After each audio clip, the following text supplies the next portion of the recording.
All right, let's dive right in. Today, we're tackling e-commerce SEO. We're using this awesome article from Devhooks. It's called How to Boost Your E-commerce Website's SEO. It's basically like our treasure map, to online success. And I'm not gonna lie, some of this stuff is seriously fascinating. Like, did you know that just a 1-second delay in your page load time can actually make people leave Yeah. and you lose sales? And then there's this whole thing about mobile friendliness, which is kind of duh, right? Everyone's on their phones these days, but there's actually a lot more to it.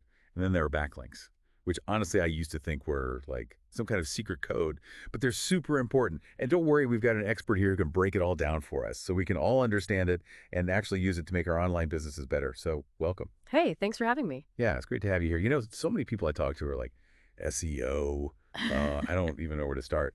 Yeah, I get that. It can definitely seem intimidating. Like it's all this technical stuff, but really it's just about understanding what people are searching for online and then making sure your website is set up in a way that both shoppers and search engines will love. Okay, I love that. So like a win-win for everyone. Yeah, exactly. So let's jump right in.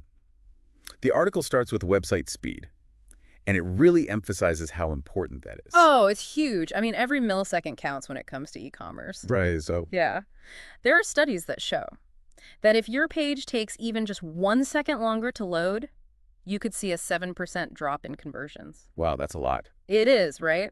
And then you have to think about Google's mobile-first indexing. Oh yeah, that's a good point. So if your mobile site is slow, It's like Danny Diver. pretty much, yeah. Yeah, Google is looking at how your site performs on a phone. first and foremost. Yep, that's their priority. That makes sense though. Yeah. I mean, I do almost all of my online shopping on my phone now. Oh, me too. It's just so convenient. Totally. So what are some of the things that can really slow down a website? Like what are the big culprits? Well, one of the biggest ones is images that haven't been optimized.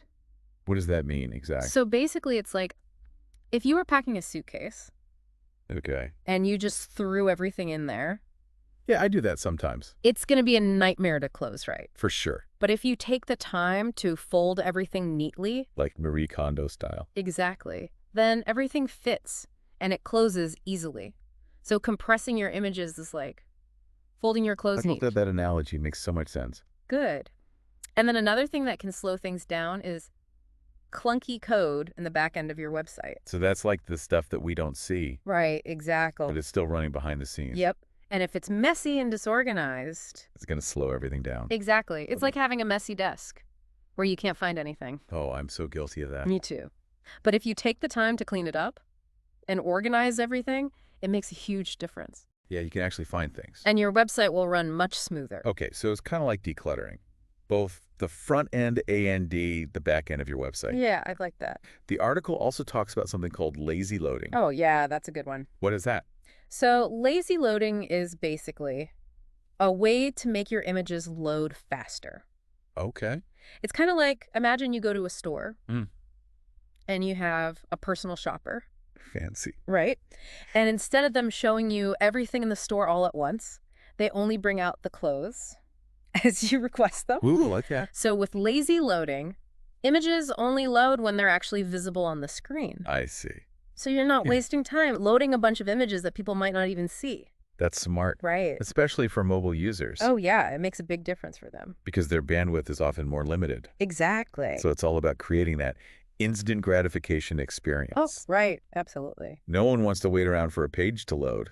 We're all so impatient these days. Yeah, we want things to be fast. Exactly. And speaking of instant gratification, mobile optimization is also super important. Oh, yeah, it's non-negotiable these days. Right. If your site isn't mobile friendly, you're missing out on a ton of potential customers. It's like having a storefront that only opens halfway. Uh-huh. Yeah, that's a good way to put it. Not very inviting. Not at all. So tell me more about responsive design. So responsive design basically means that your website adapts to any screen size. So what looks good on a phone, Oh, on a tablet, on a laptop, on a giant desktop monitor. exactly. That's amazing. Yeah, it makes a huge difference for the user experience. Because we've all been on those websites where you're like pinching and zooming just to try to read something. Ah, yes. It's so frustrating. It is, and it makes people leave. For sure. They'll just go to a different website. That's actually a really good point. Yeah, user experience is everything. So how can we make sure that our websites are mobile friendly? Well, luckily, it's pretty easy to test. Oh, good. Google has this great tool. It's called the Mobile Friendly Test. Okay. And it's totally free. I love free. Me too. You just enter your website address, and it'll tell you how your site performs on mobile devices. So it's like a free website checkup. Exactly. Okay, awesome. So now we've got people landing on our website. It's loading quickly. It looks great on their phone. Now what? Now we need to give them some awesome content. Okay, so the article talks a lot about content. And it really emphasizes quality over quantity. Yeah, I was going to say, it's not just about stuffing keywords everywhere, right? Absolutely not. You need to create content that's actually valuable and engaging. And informative. Yes. Think of it as a conversation starter. Not a sales pitch. Exactly. Instead of just listing features. Oh, a story. Right. Highlight the benefits. Answer the questions that your audience is asking. I like that. And one really good way to do that is to start a blog. Oh, that's a great idea. Yeah, you can share helpful guides, tutorials, insights related to your products. It's like inviting people into your living room, Yeah, offering them a comfy seat, and just sharing your knowledge and passion with them. that's a great way to put it. And it helps establish you as an authority in your niche. Which is what we all want, right? For sure. Okay, what else? What else about content? Don't forget about social proof. Oh, yeah, that's important. Encourage customer reviews and testimonials. Those are like bold. Seriously. Oh, yeah. People trust what other people say. More than what brands say. Exactly. So it's like word of mouth marketing. But online. Makes sense. Uh, Okay, so we've got the content part down. What about on-page SEO? That sounds kind of technical. It is a little bit, but But it's really not that complicated. What's the basic idea? Basically, it's about making sure that both humans and search engines Mm-hmm. can easily understand what each page on your website is about. Okay, I'm following so far. Good. So it's kind of like creating a really well-organized library Okay. where everything is in its place. And it's easy to find. And the signage, those are your page titles and meta descriptions. They need to be clear and informative. Because those are what people see when they're searching on Google. Exactly. They're like little billboards for your website. So we need to make them count. For sure. Okay, so once people click on our billboard Mm. and they land on our page, how do we make sure they stay engaged? Well, one thing that's really helpful is using header tags. Those are the things that make the text bigger, right? Yeah, but they do more than that. Really? They actually create a hierarchy of information. I see. So you have your main heading, Mm. which is your H1 tag, Uh-huh. and then you have subheadings, which are H2 tags. And then you can even have subheadings, which are H3 tags. So it's like creating an outline for your content. Exactly. Makes it easier to read Yep, and easier for Google to understand, too. that's right. Okay, that makes sense. So it's like we're organizing the information, Mhm. both for humans and for robots. Exactly. Cool. Okay, so we've talked about website speed and mobile and content and all that good stuff, but what about product pages? Oh, product pages are super important. Right. They're like the heart of any e-commerce website. I mean, that's where the sales happen. Exactly. So what makes a good product page? Well, first of all, you need to go beyond just listing features. Like bullet points of specs and stuff. Yeah, that's not enough. So what should we do instead? You need to paint a picture for the customer. Ooh, I like that. Show them how the product will solve their problem. Or make their life better. Exactly. So it's more about benefits than features. Exactly. It's like instead of saying, this camera has 12 megapixels. You say. Capture stunning photos of your family vacations with this 12-megapixel camera. Ooh, that's much better. Right. It's more emotional. It appeals to their desires. Their aspiration. Exactly. Okay, so storytelling is important for product pages. Definitely. What else? High-quality images are also crucial. Oh, yeah, for sure. Online shopping is a visual experience. I mean, we can't physically touch or try on products. Right, so those photos need to be amazing They need to capture attention, and showcase the product in its best light. like a digital try before you buy. Exactly. Makes sense. Okay, so we've got compelling descriptions. We've got beautiful images. What else do we need to think about? Internal linking is also important. Internal linking. Yeah, that's where you link to other pages on your website. From your product pages. Right. Why is that important? Well, for one thing, it helps guide visitors through your website. Like giving them a map Yeah, kind of. so they don't get lost. Exactly. That keeps them engaged. Right. They might click on a link and discover another product they love. Which could lead to more sales. Exactly. Plus, it helps with SEO too, right? Yes, definitely. When search engines crawl your website, they follow those internal links, and it helps them understand the structure of your website. And how everything is connected. So it's like we're creating these pathways Yeah. through our website. For both shoppers and search engines? I love it. It's like a choose-your-own-adventure. Haha, I like that. Okay, so we've talked about internal linking. Now let's talk about backlinks. Ah, yes, backlinks. Those are important, right? They're one of the most important factors for SEO. Why is that? Well, basically, backlinks are like votes of confidence. From other websites. Exactly. So if a lot of other websites are linking to your website, It tells Google yeah, that your website is valuable and trustworthy. like a popularity contest. Kinda. So the more votes you have. the higher you rank. Interesting. So how do we get more backlinks? Well, there are a few different strategies. Like what? One is guest posting. So writing articles for other websites. Exactly. And then linking back to your own website. Right. What else? You can also reach out to influencers. Oh, yeah, that makes sense. Ask them to share your content or link to your website. And if they have a large following. That could send a lot of traffic your way. And boost your SEO. Exactly. Okay, what else? You can also create high-quality content that Yeah. people naturally want to link to. So like if your content is really good People will want to share it with others. and link to it from their own websites. Exactly. Okay, that makes sense. So it's all about creating valuable content And building relationships. with other website owners and influencers. Exactly. Okay, cool. Now let's talk about local SEO. Okay. This is important for businesses that have physical stores, right? Yes, definitely. Or for businesses that target customers in a specific area. Right. So, like, if I'm a restaurant, And I want people to find me. When they search for restaurants near me, exactly. then I need to make sure my local SEO is on point. Okay, so how do we do that? Well, one of the most important things is to claim and optimize your Google My Business profile. What is that? It's basically your digital storefront on Google. So it's like you're listing on Google Maps. Exactly. And it shows up Yeah. when people search for businesses like yours. Right. So we need to make sure that our Google My Business profile is accurate And up to date. with our business hours. Our address, our phone number, and all that good stuff. Makes sense. What else? Reviews are also important for local SEO. Oh, yeah, those are huge. People trust online reviews. Almost as much as they trust recommendations from friends. Right. So we need to encourage our customers. To leave reviews on Google and other platforms like Yelp. And hopefully those reviews will be positive. Of course. Okay, so we've got our Google My Business profile set up. We're getting lots of positive reviews. What about social media? Social media is a little bit different. How so? It doesn't directly impact your SEO ranking, Oh. but it can still be really helpful for your business. Okay. In what way? Well, for one thing, it can drive traffic to your website.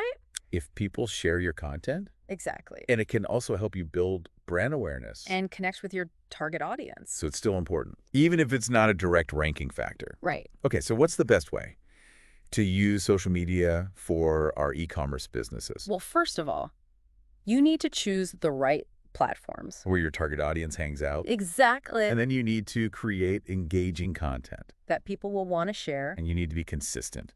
Post regularly. Yeah. Interact with your followers. Run contests and giveaways. All that good stuff. Exactly. Okay, now let's talk about user experience. UX. Yep. Oh, that's super important. I mean, I've definitely been on websites where the user experience was so bad That I just left. without buying anything. Yeah, it happens all the time. So how can we make sure that our websites provide a good user experience? Well, first of all, your website needs to be easy to navigate. People should be able to find what they're looking for Quickly and easily. without getting frustrated. Exactly. What else? Your website should also be visually appealing. We talked about that with product pages. Right. But it's important for your whole website. It should be easy on the eyes. And it should reflect your brand. Okay, what else? Your website should also be mobile friendly. We talked about that too. Right. But it's worth repeating. Because it's so important. Exactly. And then there's the checkout process. Oh, yeah. That needs to be smooth and seamless. No one wants to go through a complicated checkout process. It should be easy. And it should feel secure So people feel confident. about entering their payment information. Exactly. Okay, so we've covered a lot of ground here. But I think the main takeaway is that user experience is super important for any e-commerce website. If people don't enjoy using your website, they're not going to buy anything. Makes sense. Okay, Okay. so now let's talk about some of the common SEO mistakes that e-commerce businesses make? What's the biggest one? I'd say the biggest one is keyword stuffing. What's that? It's when people try to cram too many keywords into their content. In the hopes of ranking higher. Exactly. But it doesn't work, right? It actually hurts your rankings. Yeah. Yeah. Google can tell when you're trying to manipulate the system. So it's better to just write naturally. And focus on creating high-quality content. That people will actually enjoy reading. Exactly. What's another common mistake? Neglecting mobile optimization. Oh, yeah, we talked about that. But it's worth repeating. Because it's so important. In today's mobile-first world, if your website isn't mobile-friendly, you're going to lose a lot of customers. Like us. What else? Not updating your website regularly. Oh, yeah, that's a good one. If your website is stagnant, it tells Google that your business isn't active. So it's important to keep things fresh. Add new content regularly. Yeah. Update your product photos. Make sure your information is up to date. Keep things interesting. Exactly. Okay, now let's talk about Google Search Console. Okay. I've heard of it, but I'm not really sure what it does. Basically, it's a free tool from Google. Free is always good. Right. And it gives you a ton of information about how your website is performing in search results. Ooh, that's helpful. It is. You can see things like what keywords people are using to find your website, what pages are ranking the highest, if there are any crawl errors, and a lot more. So it's like a behind-the-scenes look. At how Google sees your website. Exactly. That's awesome. Okay, what about Google Analytics? Ah, yes, Google Analytics. That one's a little bit more intimidating. It can be. There's a lot of data in there. But it's really valuable data. It is. It tells you all sorts of things. About your website visitors. Like where they're coming from. What pages they're visiting, how long they're staying on each page, what they're clicking on, and a lot more. So we could use that data to improve our website. and make it more user-friendly. Exactly. Okay, so we've got Google Search Console and Google Analytics. Are there any other tools that you recommend for e-commerce SEO? Oh, yeah, there are tons of great tools out there. Like what? Well, one of my favorites is SEMrush. What's that? It's a really comprehensive SEO tool. What does it do? It can help you with keyword research, competitor analysis, backlink analysis, content optimization, and a lot more. Wow, that's a lot. It is, but it's a really powerful tool. And it's worth the investment. If you're serious about SEO. Okay, what else? Another great tool is Ahrefs. What does that one do? It's primarily a backlink analysis tool. So it can show you? Who's linking to your website and what kind of links they're building. That's helpful. It is, especially if you're trying to build high-quality backlinks. Okay, any other tools? One more that I really like is Moz. What's that one all about? It's kind of an all-in-one SEO tool. So it can help you with keyword research, site audits, rank tracking, and a lot more. Okay, so there are a lot of great tools out there. There are. To help us with our e-commerce SEO. And they can make a big difference. If we use them correctly. Exactly. Now let's talk about voice search. Okay. That's a big one these days. It is. More and more people are using voice search. To find information online. Especially with the rise of smart speakers. Like Alexa and Google Home. Exactly. So how does voice search impact e-commerce SEO? Well, for one thing, people use different language when they're speaking than when they're typing. So the keywords we target need to be different too. What do you mean? Well, for example, if someone is searching for a restaurant on their phone, they might type in something like, best Italian restaurants near me.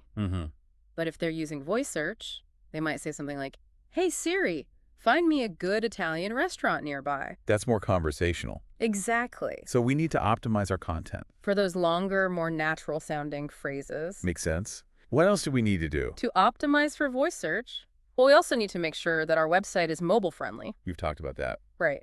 But it's even more important for voice search. Because most people are using voice search. On their phones. We also need to make sure that our website is fast. Because people don't want to wait around. For a slow website to load. When they're using voice search. And we need to make sure that our content is easy to understand. And that it answers the questions that people are asking. Okay, so it's all about making our website as user-friendly as possible for voice searchers. Exactly. Now let's talk about influencer marketing. Okay. How can that help with e-commerce SEO?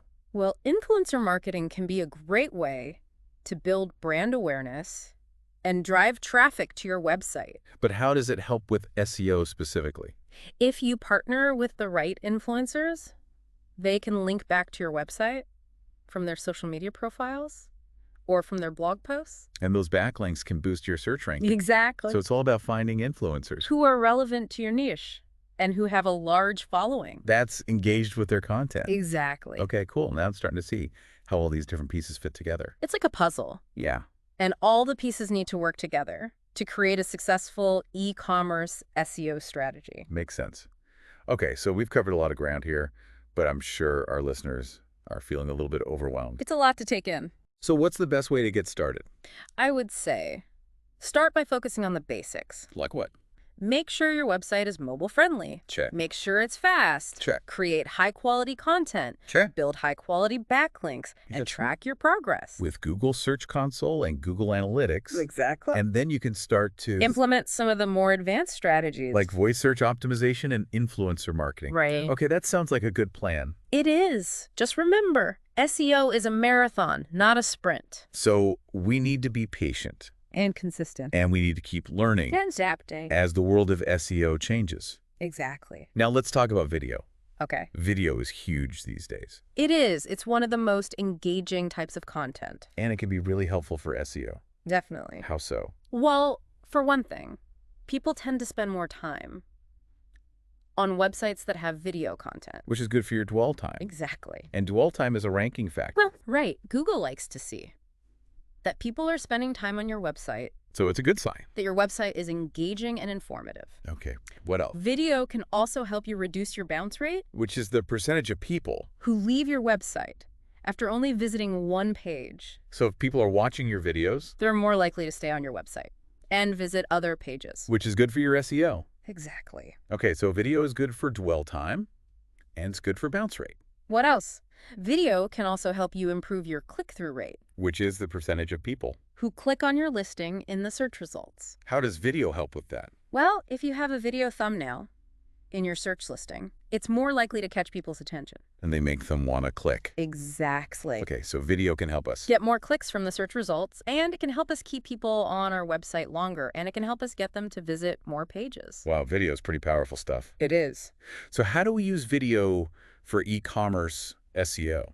Well, there are a few different ways. Like what? You can create product videos To showcase your product? and highlight their features and benefits. Okay, what else? You can create tutorial videos to teach people how to use your products or how to solve a problem. That's helpful. It is. And it can also help you rank for those how-to keywords. Okay, what else? You can also create behind-the-scenes videos to give people a glimpse into your company culture or your manufacturing process. That's a good way to build trust. And connect with your audience on a more personal level. Exactly. Okay, so there are a lot of different ways, To use video for e-commerce SEO, and it can be really effective. if you do it right. Okay, so we've covered a lot of ground today. We have. We've talked about website speed, mobile optimization, content marketing, backlink building, local SEO, social media marketing, user experience, common SEO mistakes, SEO tools, voice search optimization, influencer marketing, and video marketing. Wow, that's a lot. It is, but it's all important. If you want to succeed with e-commerce SEO, So what's the one thing that you want our listeners to take away from this episode? I would say the most important thing is to create a great user experience. If people enjoy using your website, And they're more likely to buy from you. and they're more likely to come back. And they're more likely to recommend you to their friends. Makes sense. So focus on creating a website that's easy to use, that's visually appealing, that's mobile friendly, that's fast, and that has great content. And if you do all of that, Your e-commerce SEO will take care of itself. that's great advice. Thanks. Okay, well, this has been an awesome deep dive. It has. I've learned so much. Me too. Thanks for joining us. Thanks for having me. Okay, so we're back and ready to wrap up our e-commerce SEO deep dive. I feel like we've covered so much. Yeah, we've been through a lot, but I always love that final push, those gold nuggets of wisdom. Right, those actionable takeaways. Exactly. So what's one thing that our listeners can do today to boost their e-commerce SEO? I'd say try looking at your website from a customer's perspective.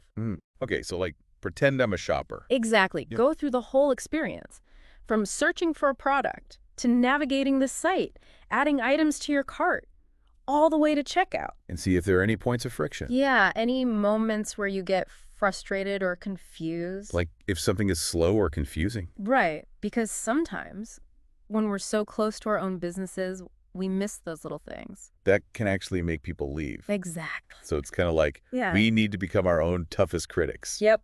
Exact. Okay, I like that. Now, what about data? How can we use data to make better decisions? Oh, data is so important. But sometimes it feels overwhelming. I know what you mean. Like Google Analytics is great, but it's a lot of numbers. It is, but think of it as a treasure map. Okay, It can guide you to those hidden gems. the things that are actually working. Exactly. So what metrics should we be focusing on? I'd say start with organic traffic. So how many people are finding our site through search? Right. Then look at conversion rates. How many people are actually buying something? Yep. And then bounce rate, which is how many people are leaving after only visiting one page. Right. And average session duration. So how long people are staying on our site. Exact. So by looking at those metrics, we can get a better understanding of how people are interacting with our website. And then we can make changes to improve those metrics. And ultimately get more sales. Exactly. Okay, that makes sense. Now, what about the future of e-commerce SEO? What trends should we be keeping an eye on? Well, voice search is definitely going to keep growing. So we need to optimize for that. Yep. Mobile optimization is also essential, I mean, everyone's on their phones these days. right? And then there's personalization. Ooh, that's a good one. Yeah, people want to feel like Yeah. they're getting a personalized experience So we need to tailor our content and recommendations. based on user behavior. Exactly. Okay, so it sounds like the future of e-commerce SEO is all about being more user-focused, Yeah, I think that's a good way to put it. meeting people where they are, and giving them what they want. Exactly. Okay, any final words of wisdom for our listeners who are feeling a little overwhelmed? Don't try to do everything at once. Okay, good advice. Pick one or two things that you think will have the biggest impact. And focus on those, Exactly. And remember, SEO is a journey. not a destination. Right. So be patient, be consistent, and keep learning. That's great advice. Well, thank you so much for joining us today. It's been an absolute pleasure. Thanks for having me. And to all of our listeners, thanks for tuning in to another deep dive. We'll see you next time.